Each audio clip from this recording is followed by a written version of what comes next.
Olá pessoal, vamos para o nosso segundo bloco da nossa primeira aula de Direitos Humanos. No bloco passado, no bloco anterior, nós finalizamos com uma das características dos direitos humanos que nós chamamos de irrenunciabilidade, né? Nós vimos a universalidade, a relatividade ou limitabilidade e a irrenunciabilidade. Vamos ver as próximas características. Quando eu falo em inalienabilidade ou indisponibilidade, é a impossibilidade de transferência. Os direitos humanos, a pessoa não pode transferir os seus direitos para uma outra pessoa. Isso é a inalienabilidade, nem tampouco vendê-los, né? Inalienabilidade ou indisponibilidade. Também os direitos humanos, eles não prescrevem. O fato de você não os exercer não significa que você vai perdê-los. Por isso que ele é imprescritível. Então, uma das características dos direitos humanos é a sua imprescritibilidade, tá certo? Não bastasse isso, também nós temos uma outra característica, que é a da complementaridade ou complementariedade, tanto faz, em algumas provas vem complementaridade, em outras complementariedade ou interdependência. O que é isso? Cada direito humano ele é autônomo, mas eles possuem intersecções, eles possuem junções, claro, que se amoldam a um corpo, a um conjunto de direitos, tá bom? Além disso, indivisibilidade. Quando nós falamos em indivisibilidade, falamos em conjunto. Veja que a indivisibilidade ela está intimamente ligada à complementariedade, né? Enquanto a complementariedade dá autonomia, a indivisibilidade dá corpo a um conjunto de direitos. Outra característica, exigibilidade ou efetividade. Quando falamos em exigibilidade ou efetividade, é a preocupação com a implementação dos direitos humanos. Então, o Estado ele tem que implementar os direitos humanos, tem que efetivar, inclusive, eventuais responsabilidades quando houver violações a direitos humanos, tá certo?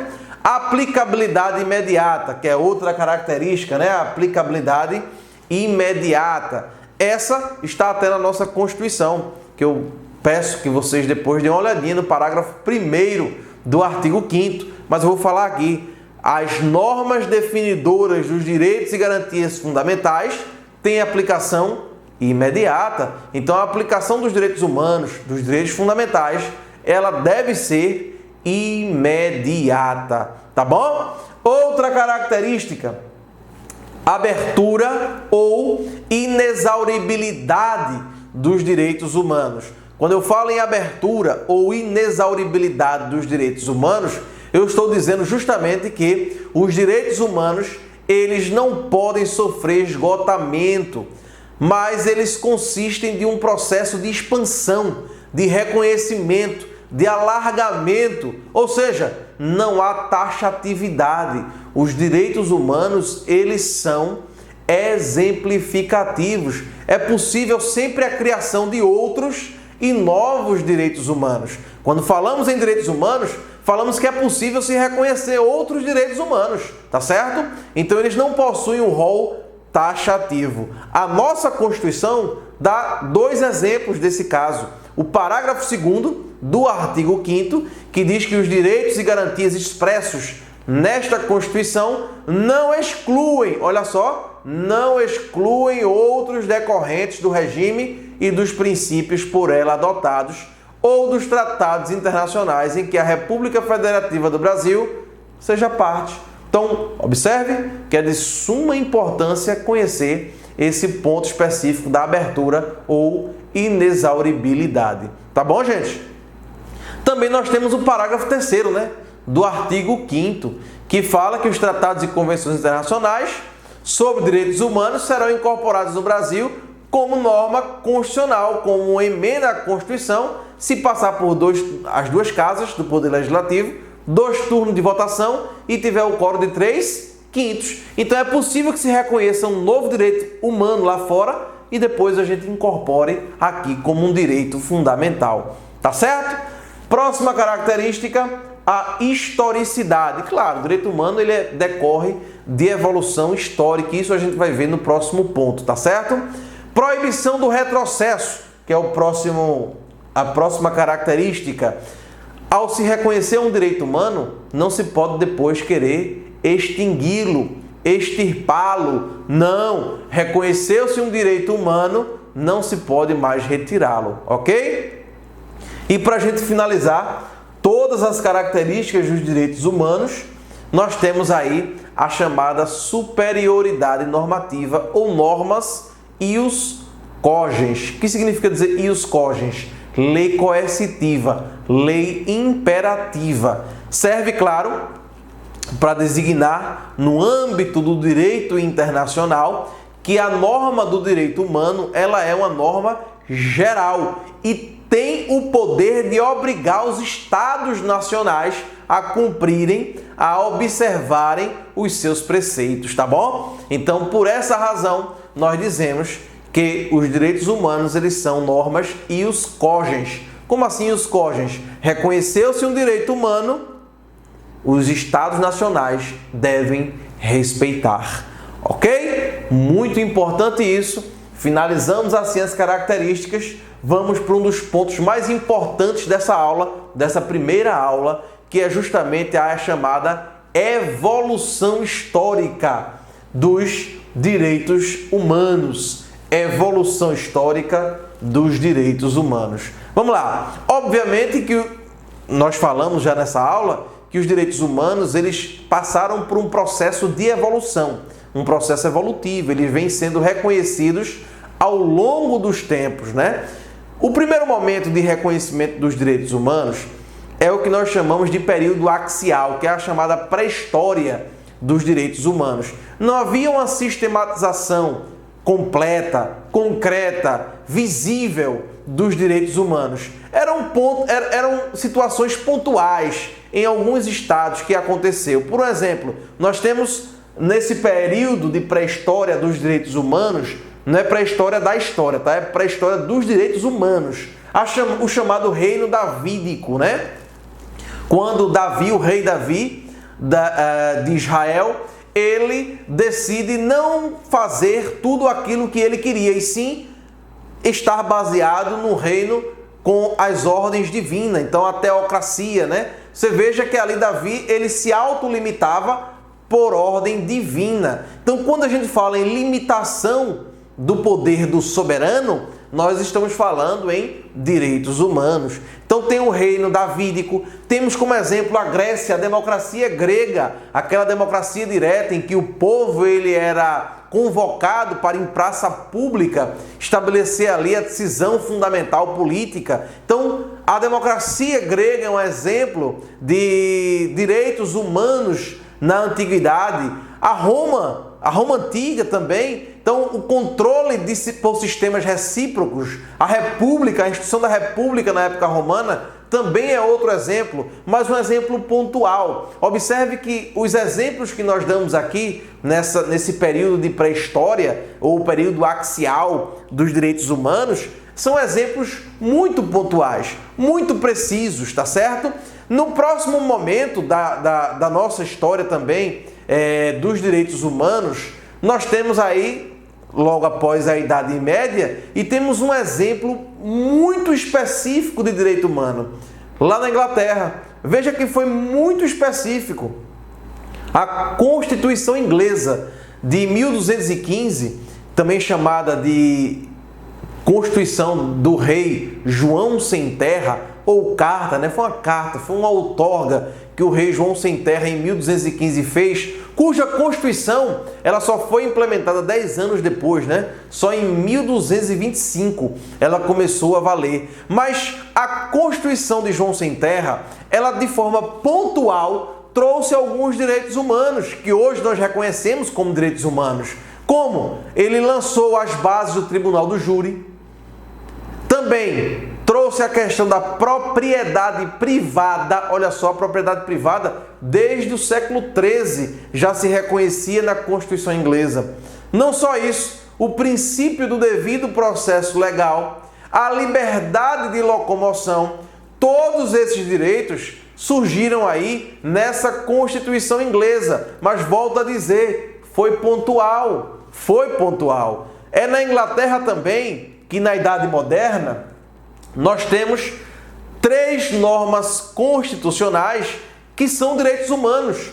A Petition of Rights de 1628, século 17, Habeas Corpus Act de 1679, também século 17, e também no século 17, a Bill of Rights, todas expressões ali de direitos humanos. No caso da Inglaterra, os direitos fundamentais daquela época. A petição de direitos foi a primeira, a petição de direitos na Inglaterra, depois veio o Habeas Corpus Act, onde se promove a liberdade de locomoção, né? Um remédio específico para combater eventual ilegalidade quando se tira a liberdade de locomoção de um indivíduo, e o Bill of Rights, né? A Carta de Direitos que foi realizada ali na Inglaterra. Obviamente que tudo isso foi muito específico, muito específico. A Petition of Rights de 1628 foi uma declaração que concedia direitos aos cidadãos, mas também trazia restrições às ações do soberano, do rei, onde até, inclusive, submetia-o ao parlamento. Então vejam que é um documento de suma importância, mas era muito pontual. O Habeas Corpus Act, como nós falamos, na proteção da liberdade de locomoção.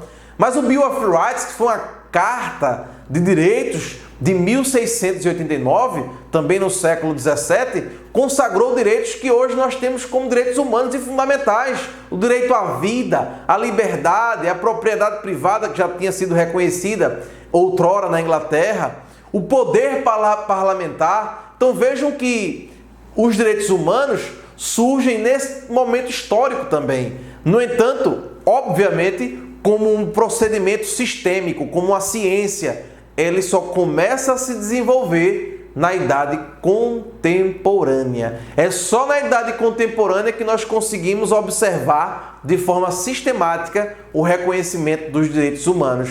Porque aí começa-se, claro, as constituições de vários países a incorporarem o Instituto dos Direitos Humanos e, por via de consequência, os direitos fundamentais. É justamente no contexto das revoluções industrial, a Revolução Americana, com a Declaração de Virgínia de 1776, e até mesmo a Revolução Francesa.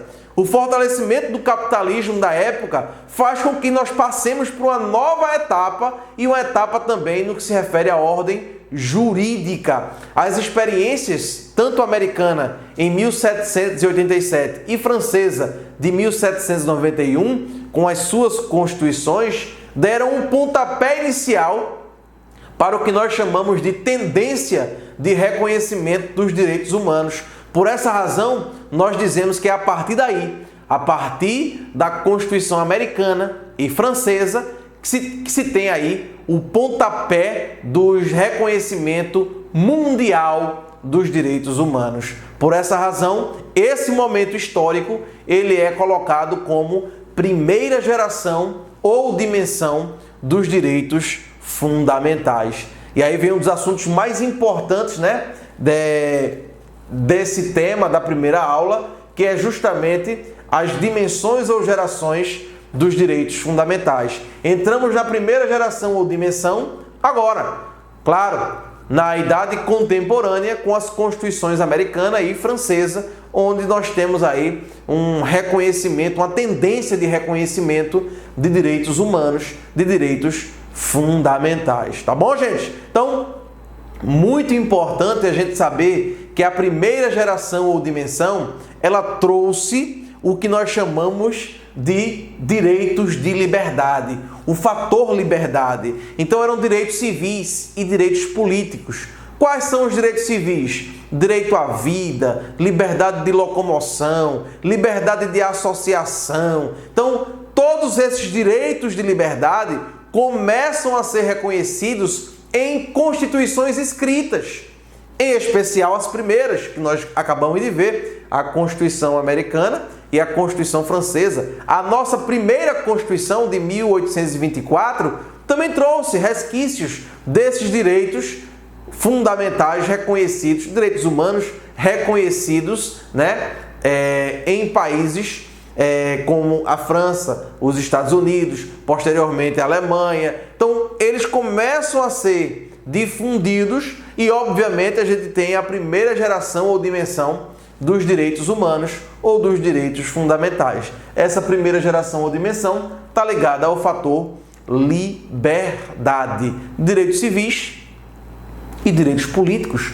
Os direitos políticos também surgem nessa toada. Os direitos políticos, que é justamente a participação das pessoas na vida política, na decisão política de um Estado, começam a surgir a partir daí, onde cada um vai ter a possibilidade de expressar a sua decisão, a sua vontade, a possibilidade de votar e de ser votado. Então, nessa primeira geração ou dimensão, nós temos os direitos civis e os direitos políticos como fundamento aí dessa dimensão, tá certo?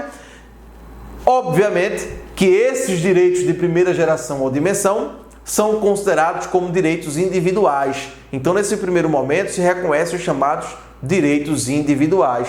No entanto, nós tivemos aí, pós-século XVIII, né, e o início do reconhecimento nós vimos, século XVIII, as constituições americana e francesa. Mas no século XIX, nós tivemos vários eventos que culminaram para um reconhecimento posterior de outros direitos, tá certo?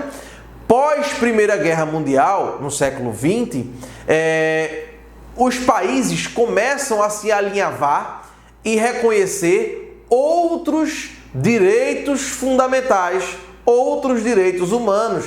Logicamente, estavam aí lastreados na questão do desequilíbrio econômico que havia pós Primeira Guerra Mundial. Então, após a Primeira Guerra Mundial, os países começam a estabelecer outros direitos fundamentais. Direitos esses ligados à questão da igualdade, mas uma igualdade no sentido material, que é tratar os iguais de forma igual e os desiguais de forma desigual na medida de suas desigualdades. Então, nós temos a segunda geração ou dimensão tratando o fator igualdade, direitos sociais, direitos econômicos e direitos culturais. Temos como exemplo o direito à saúde, à assistência social, o trabalho, a educação. Tudo isso vem aí nesse segundo momento, na segunda geração ou dimensão dos direitos fundamentais.